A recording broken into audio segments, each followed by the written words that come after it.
Welcome to the Nevcast, where three bros talk business, art, justice, and the pursuit of Jesus. Any day above ground is a good day. Get ready to laugh, cry, and kiss 30 minutes goodbye with Peter Nevland, Dave Nevland, and Rashid. We could always have you, come back as our visiting consultant from across the pond. Right? Oh, And now amazing. for our English. Fun. This is really fun. It is really fun. And it's like now for our English perspective, we turn to our Sheffield correspondent, Bess Popplewell, here in the Nevcast Journalistic Network. Or Bess. you could come to me for the weather. So, Oh, yeah, that's right. What's the weather like? It's the same as it always is here. Yeah. A little damp. Yeah, although the time difference is a bit of a suck, so I can't see what the weather's doing. Yeah, it's the middle of the day here. It's got to be the middle of the night. No, well, it's not quite the This middle is of the night. weather in 20 to England. 7. It's mild. it's evening. It's mild. Okay. There's a chance of That's right, rain. 7 hours. And it's probably going to rain, but then it'll stop in a little bit. And then you might get a little peak of sun.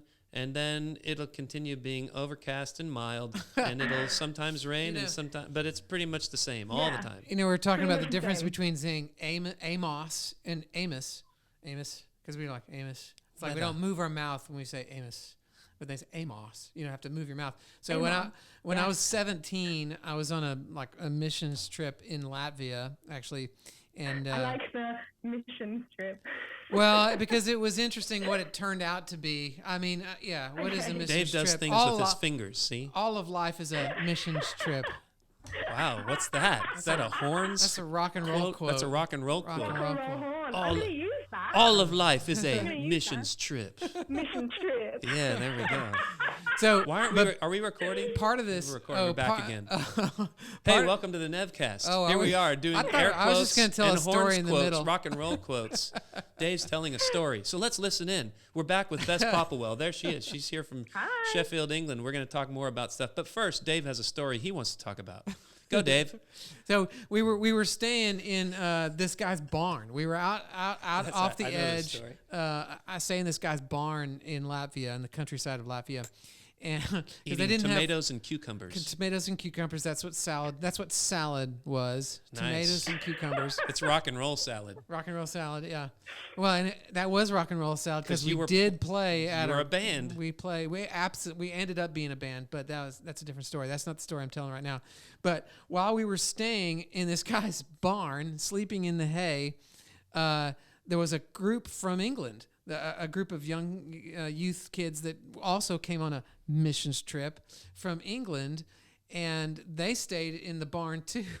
They started in the barn too, and we started talking about different. I mean, we're all a bunch of teenagers, right? And we started talking about different accents and stuff like that. And they gave a friend of mine, he came with us, and he had this thing where he would try to do syllables in other accents, right? And so when he started doing English, he was like, and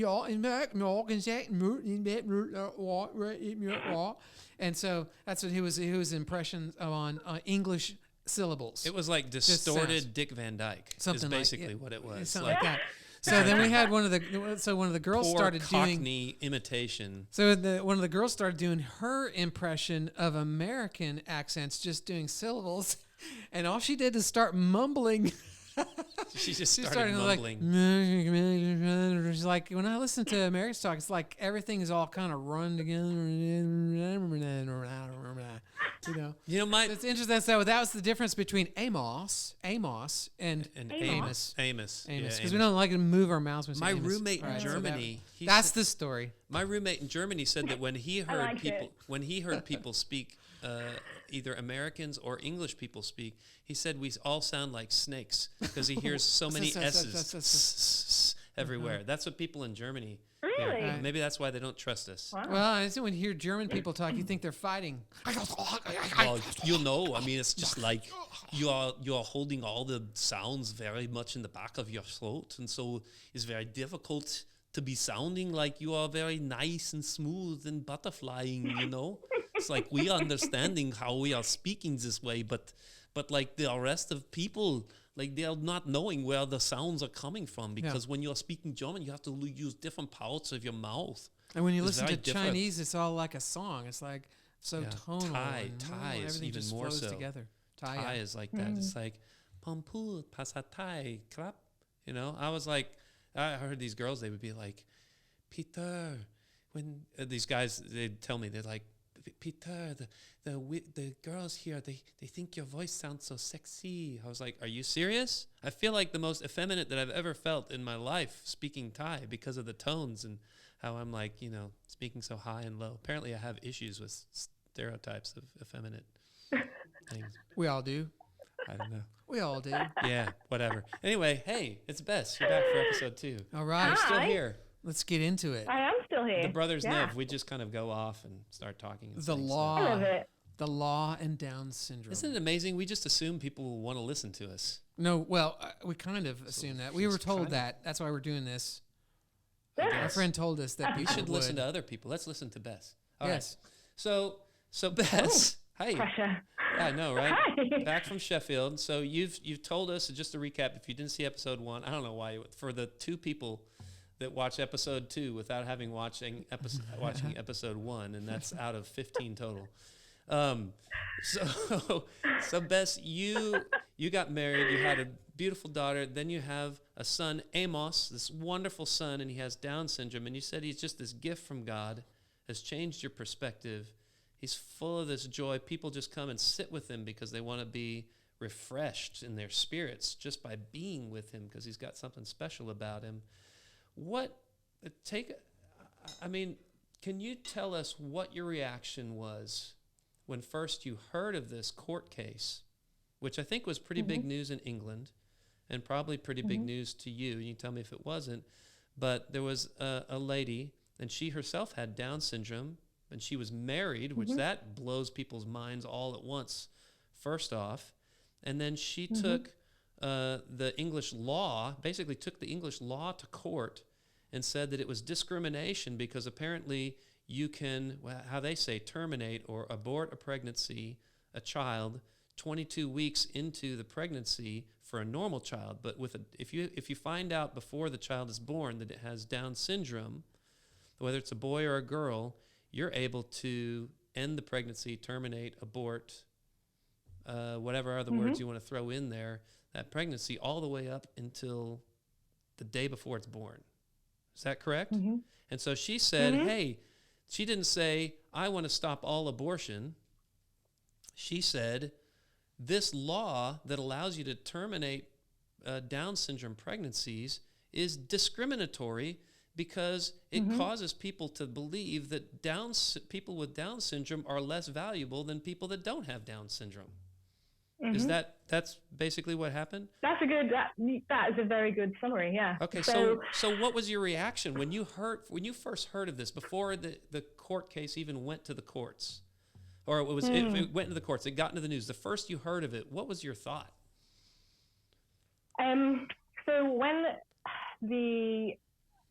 when I discovered about the law, and it's under something called Ground E, which is you can terminate up to 40 weeks.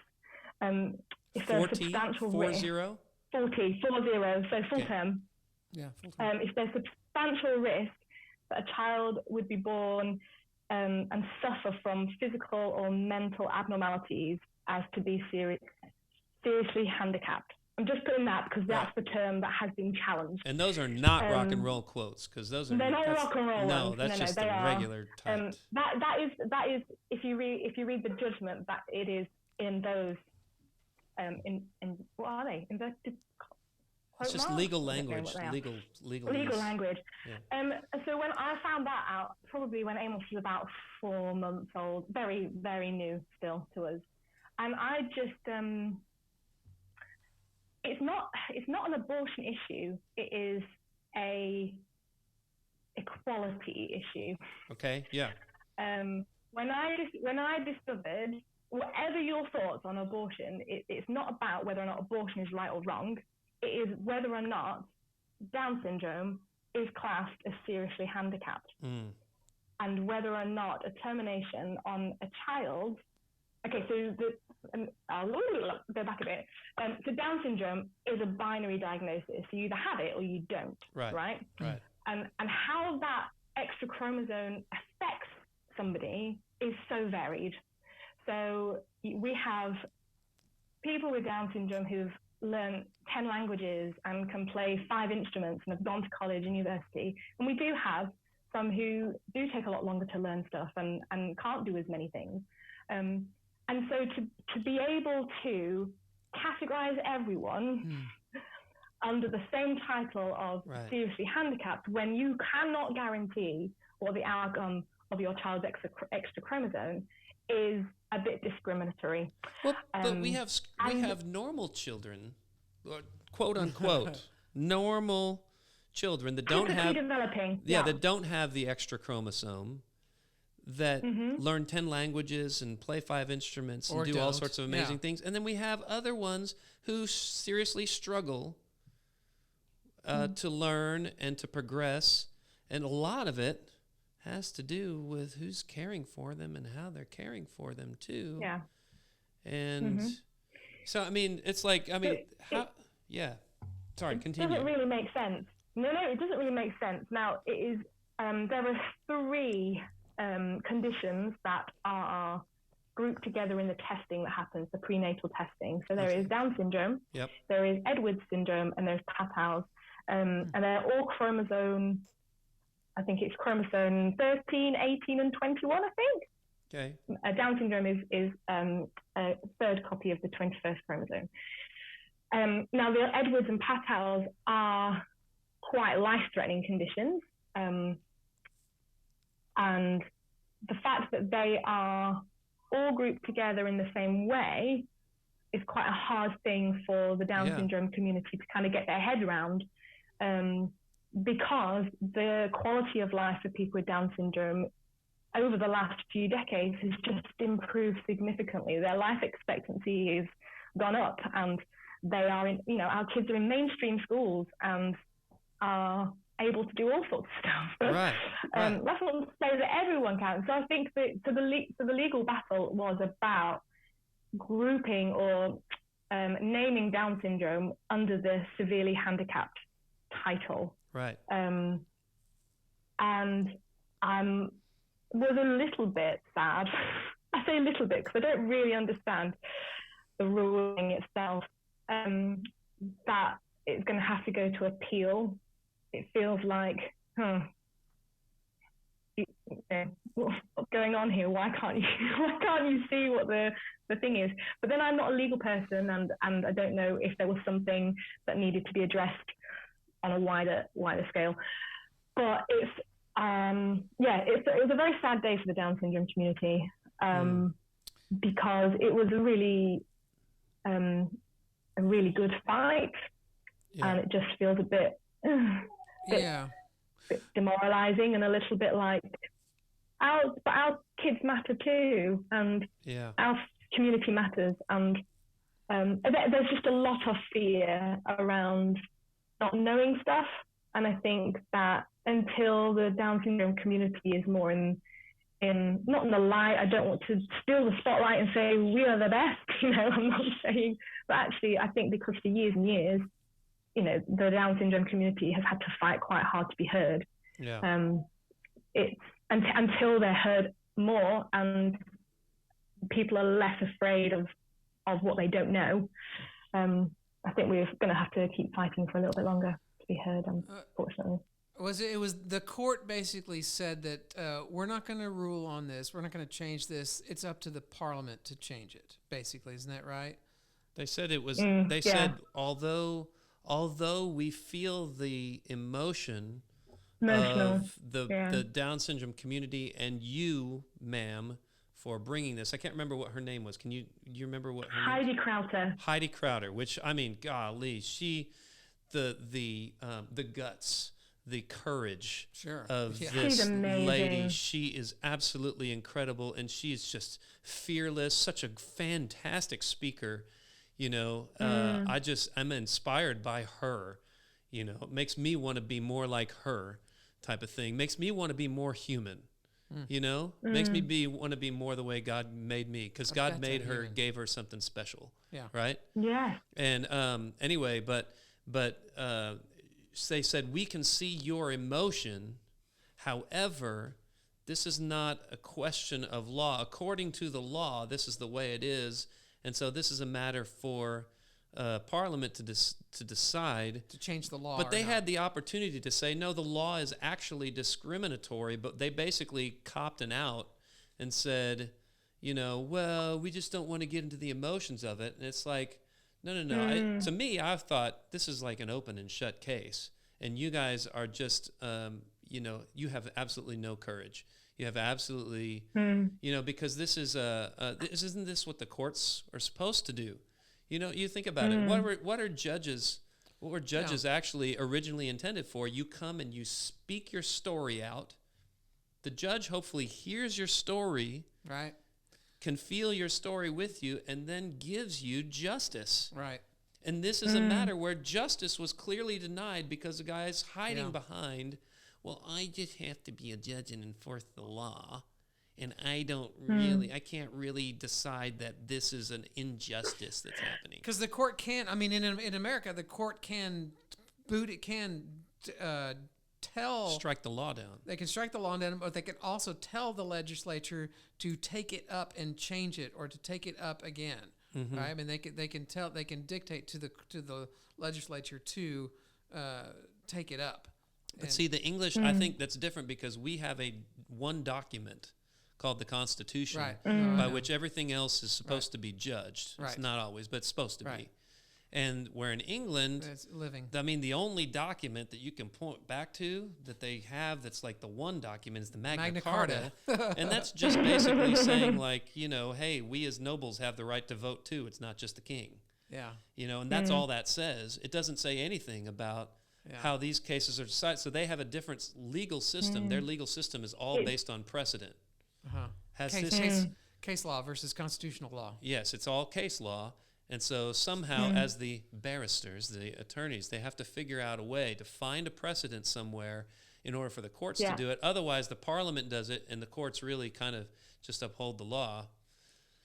So anyway, it's like, well, I guess the Down syndrome needs to move to making speeches to Parliament now. It seems like this is an opportunity for a politician to take up a mantle. It sounds like that's a populist. That's how the slave trade was abolished. Yeah. The slave trade was abolished when enough people finally said enough. Right. In England, this is how it happened, right? William Wilberforce, but he had to lead a popular movement in order to get enough votes to strike down the legalization of slavery, and then the courts had to uphold it. So it's a little bit different there in England as far as the way the courts work versus the way here. It's meant to be a balance of power. They're like, the balance of power isn't set up quite the same way. Right. Is that right? No. Yeah. It's one of the oldest right. things. And I'm so thankful. I'm thankful that we have the heritage of English law, right? Bringing some sense of justice. And there's a huge amount of the church has had a hand in that, right? Yeah. Sure. Yeah. People following Jesus, inspired by Jesus, change things. And there is a politician in the last few months that is taking a bill to Parliament to recognise the Down syndrome community as their own group of people that need to be looked after. So like a minority group, I guess. But basically, so when you get to adult services, you are recognised as someone who needs extra care in the social care system. So maybe that will play into the changes in law later. I don't really know how it all works, to be honest. I don't know. I wonder if that almost isn't a favor for the Down syndrome community. Because so people with Down syndrome. So tell me about this. I'm just ideating. I'm thinking out loud, as an extrovert is wont to do. That someone with the Down syndrome, to label them as some people who need extra care almost does a disservice, because if they are cared for well by the people who are giving them care, their primary caretakers, meaning parents and or whoever is taking care of them, once they get to adulthood, I guess it just depends on the person with Down syndrome as to how well they can function and participate in society. Some are just fantastic, and they're just like whoa, teach me how to be an adult. And others maybe need care. How is that? So I think the bill is mainly, and I could be wrong, but this is what we understand of it, is basically not recognizing that there is such variety in the condition and making sure that people are regularly given opportunities to access services that they need, rather than just being grouped. So, for example, Amos is registered disabled, and I don't have a problem with that word, although, like, I also think, but he's also very able. Right.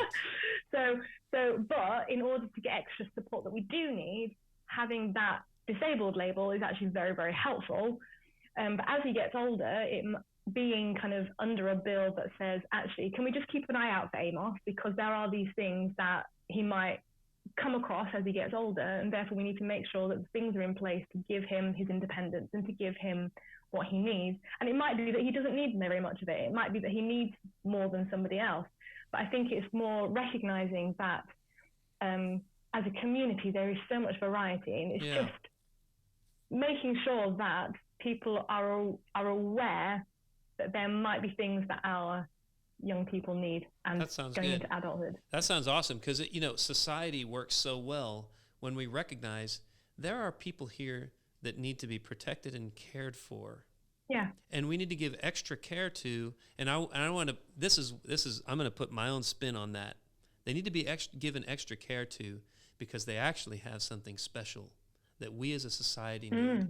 And if we don't give extra care to, we are being less than who we were made to be. Yeah. And I think that's the biggest problem that I have with even coming and saying, like, Iceland is super excited that they have eliminated, just virtually eliminated all Down syndrome, all mental disability, all whatever, because they do extensive testing before, when a pregnancy happens, and then they abort any that have those abnormalities. And I'm like, you guys are missing out.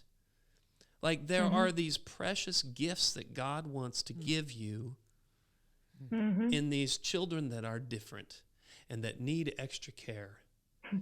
And if you would receive God's gift to you, you could be as radiant and as full of joy and full of life as Bess and Tom and their family and the people in the Downs community. Yeah. But you're missing out because of your hard of heart, because you don't believe that God wants to bless you, but God is actually wanting to bless you. And sometimes even when, you have a child who has got a terrible disease, and I've seen people walk through where a child had Tay-Sachs, and the child had 18 months with their child, and then the child died, and it was awful, and yet it gave them courage to have another baby, whereas before they thought that was their only one, and they found a way. It was a miracle even to have the first one, but she paved the way for another child to come. Yeah, her life was not worthless. Right. Her life was not invaluable. Yeah. It was a precious gift. And it comes back to what we were talking about on another episode about Psalm 127. Yeah. Behold, children. What God's building. A heritage from the Lord. The fruit of the womb. It's a reward. Like arrows in the hands of a mighty warrior. I mean, look at you. Just from what you have poured into Amos, the love that you have given to him, he's now radiating out so that people just come and get in the room with him. Yeah. And they're changed. Like, just by being in the room. If that's not miraculous and wonderful and what life is supposed to be like, what is? What is? Yeah, really. What were you were gonna jump in? I was gonna say that I also think that when you make that decision, that you're missing out on elements of God that you maybe don't know exist. So, like, God pours himself into our children, but the things that you maybe are scared of or don't like, or maybe feel like you'd be judged on, I don't know. Like, you're basically saying, I don't want those things. And I'm like, but there's so much beauty in in these elements of God. And if we don't listen to the voices of people with disabilities who have just got a different take on life completely because they experience them, and my heart breaks, because I feel like not only hanging out with Amos is good for Amos, but hanging out with Amos is good for you because there are bits of God in Amos that other people haven't been able to access. Right. And I just think, gosh, I wish we all saw the world more like Amos, because I just think, I really hope that it continues. Like, he is not. We're getting to the stage with my daughter, where what other people's opinions, they matter, right? They're starting to get to the stage where what their friends do matters, or what that person thinks, or what games you play, that matters what other people think.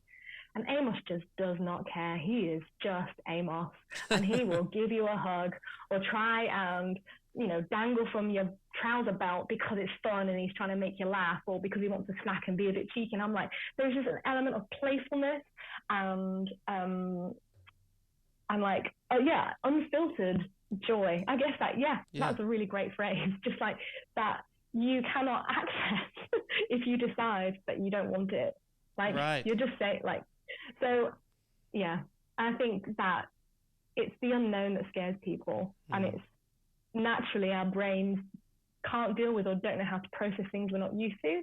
So if you're not used to seeing somebody with Down syndrome, or you're not used to experiencing people with additional needs, then there is this fear of what life might be like, or how that might look to other people if you spend time with them, or how less things you can get done in a day because your kid takes longer to get dressed. Like, so many things that actually is quite, and hear me when I say this, but it's almost kind of a selfish decision to say that I don't know if I can do this. Yeah. Because actually, well, you can't. It's the truth. It's the truth. You can't. You need help. If you had asked me, I mean, I can't remember what my perception of Down syndrome was before Amos. I don't think I really had one because I didn't know anybody or have any experience. But I just think, gosh, if I had said, I don't think I can do this, I would have missed out on so much. I would have missed out on loads. And that breaks my heart to think that somebody somewhere doesn't want that experience. Well, and don't get me wrong, being an SEN mum, do you have SEN? Do you call it that over there? I don't know what that Special is. educational needs. Oh, special educational needs. Okay. Right. So being an SEN mum, so a mother of a child with special educational needs, it's a hard job because it's not easy. Right. Because the system is not made for our children. The system is made for majority, for typically developing children. So you have to find the right schools. You have to figure out whether mainstream or some sort of integrated school or some specialist school is right for your kid. But it's only recently that I have, and it's been breezy up to now, but it's like since the school system started, it's been hard and emotionally draining in order to get what Amos needs, because he is not valued in the same way because the system is not set up for people like Amos. Right. Whereas if the system was set up for people like Amos, everyone would benefit. That's amazing. That's a fantastic quote. There it is. The world is like upside down. It's the world is upside down. Yeah. And the kingdom of heaven takes care of it. Yeah. You know, I was thinking one of my sons has a stronger will than the rest of my children. And combined. I have one of those too. And yes, you do. You also do. And you know, the screaming is louder.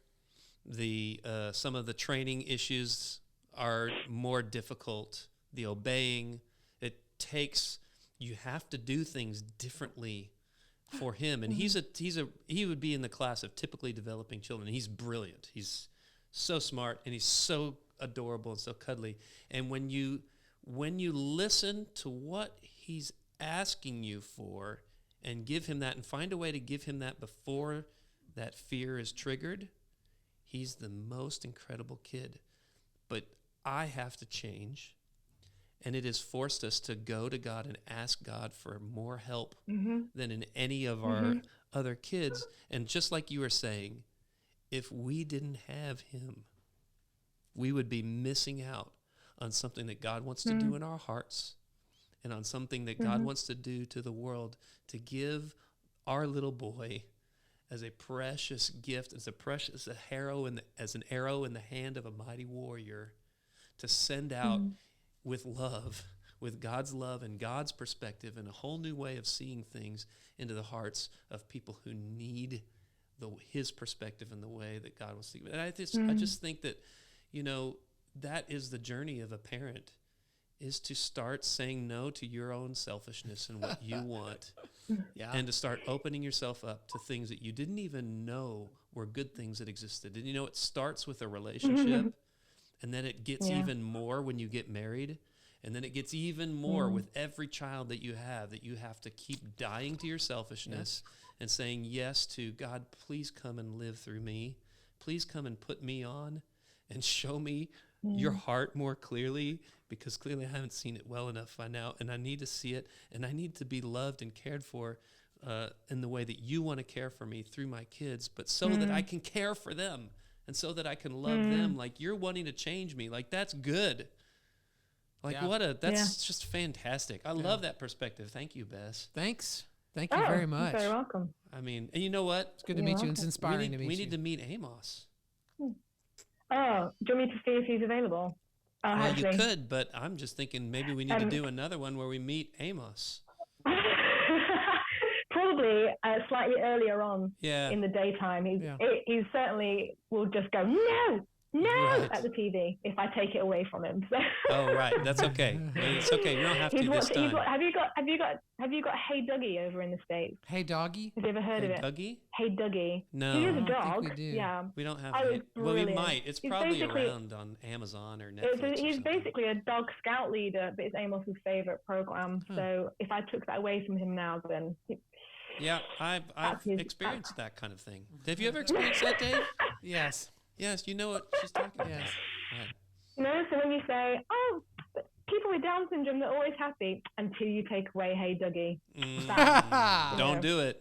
Don't do it. Then you will invoke the wrath of the extra chromosome. Absolutely. It's coming for you. Yeah.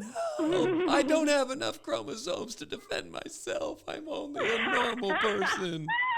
I only have 46. I'm at a disadvantage. One of the things we said to our friends when we first got the diagnosis for Amos, and we sent out a text message after we kind of processed it as much as we could whilst we were in hospital. One of the things we said was, do you know what?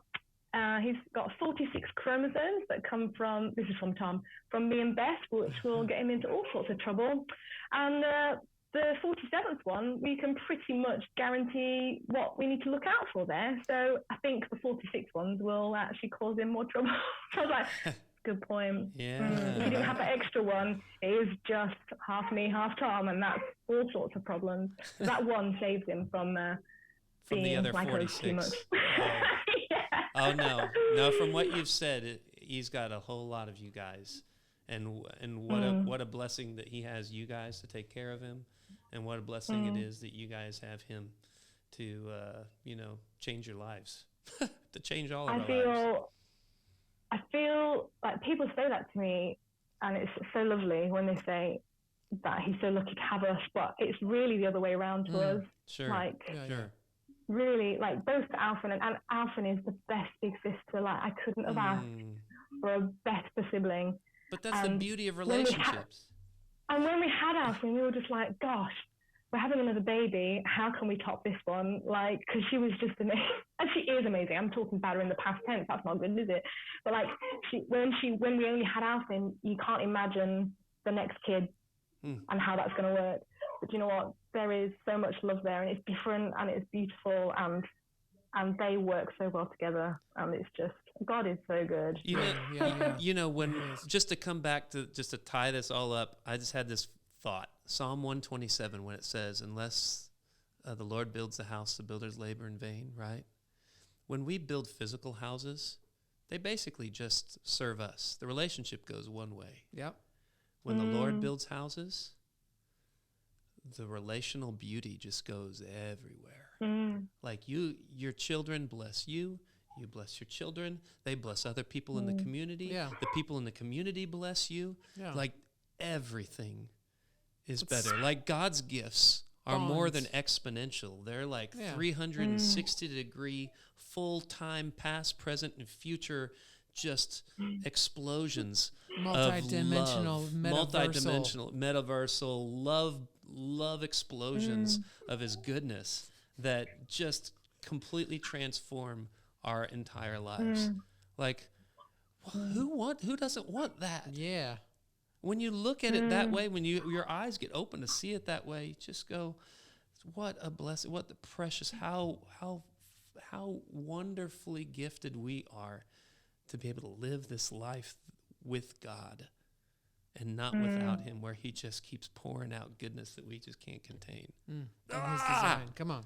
I get excited. Isn't it doing it. amazing? Yeah, it makes me want to write and dance and sing and You should. stuff. Yeah. We do. do.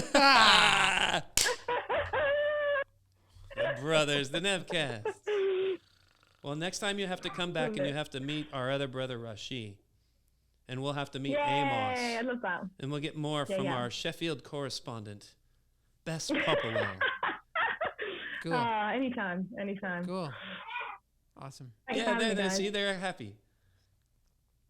Always All right. happy. Thank you so much, Bess. Thanks for joining us on the Nevcast. Thanks. Come again. Tune in come next again. Wednesday Tell some where friends. three bros and whoever their guests are talk about justice, business, and art in pursuit of Jesus.